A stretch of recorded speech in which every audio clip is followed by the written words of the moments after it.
Welcome to section 6.3. In this section, there are going to be several things that we're going to be learning. This video is going to concentrate on properties of integrals just to save us some time in class. So there are quite a few of these. Some of these are kind of self-explanatory. Some of these are not. And so the first one here is called order of integration. And this is a property unique to integrals in that we're looking at the order we're doing the integration. In other words, our bounds, where we're starting, where we're ending. And it says if I want to reverse the order of my bounds, so here I have the integral from a to b of f, that's equal to the negative integral from b to a. So if where we use this is, let's say we have an integral such as this, the integral from 4 to 1 of f of x dx. A lot of people find it a little strange to say, well, I'm starting at 4 and going back to 1. So what we can do instead is we can say, well, it's the same as the negative of the integral from 1 to 4 of f. Others of our properties are pretty easy, such as the zero property, which is saying the integral from a of f. And if you think about it, since our limits of integration are talking about what x's we're between, we're not going between any x's. We have the same x, which would make a width of 0.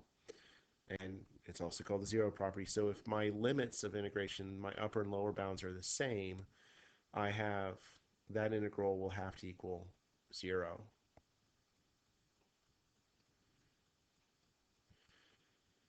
We have a constant multiple property.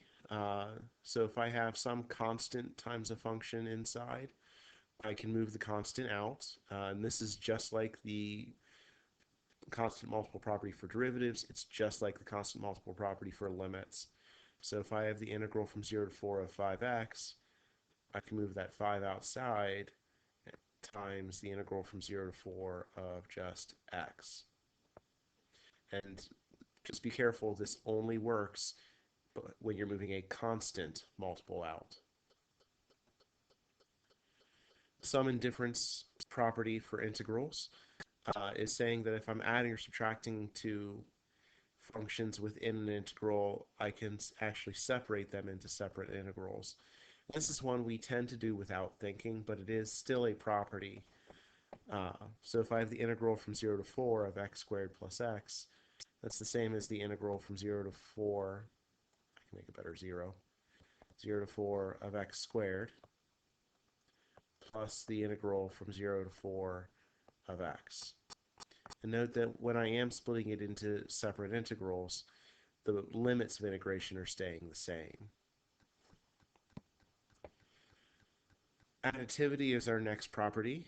This is a bit of a stranger property in that here we're looking at combining two integrals into one, but some things we have to watch for here is when we're combining them, we have to have the same function inside. That has to all be the same. And then for our limits of integration, the upper bound of one must be the lower bound of the other. And then we're adding these. So functions are all the same. Adding, upper bound of one is the lower bound of the other. And so if we're looking at this, I have the integral from -1 to 1 of f plus the integral from 1 to 4 of f. It's an idea that I'm saying find the area from -1 to 1 and then from 1 to 4. Well, it's the same as saying I want to find the area or the integral from -1 to 4 of f.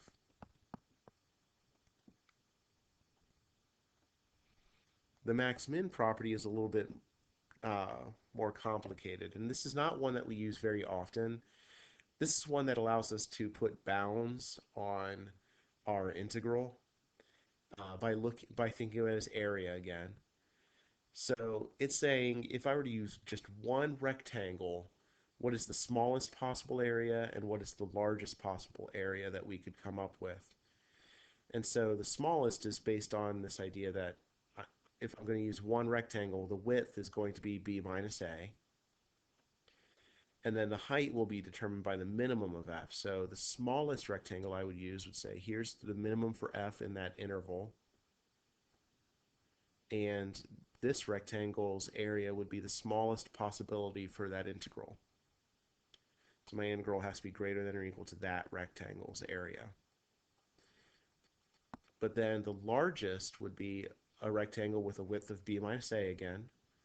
But then the maximum of f would be the height of that rectangle, and its area would be the area of that green rectangle, and that must be greater than or equal to my integral.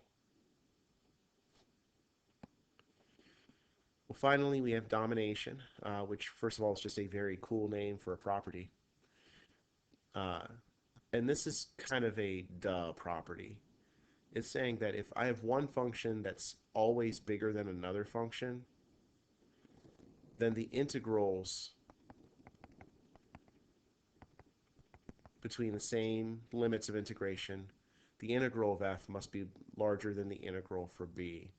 And that you can kind of just see by looking on the graph that if I found the area between f and the x-axis, that would have to be bigger than the area between g and the x-axis.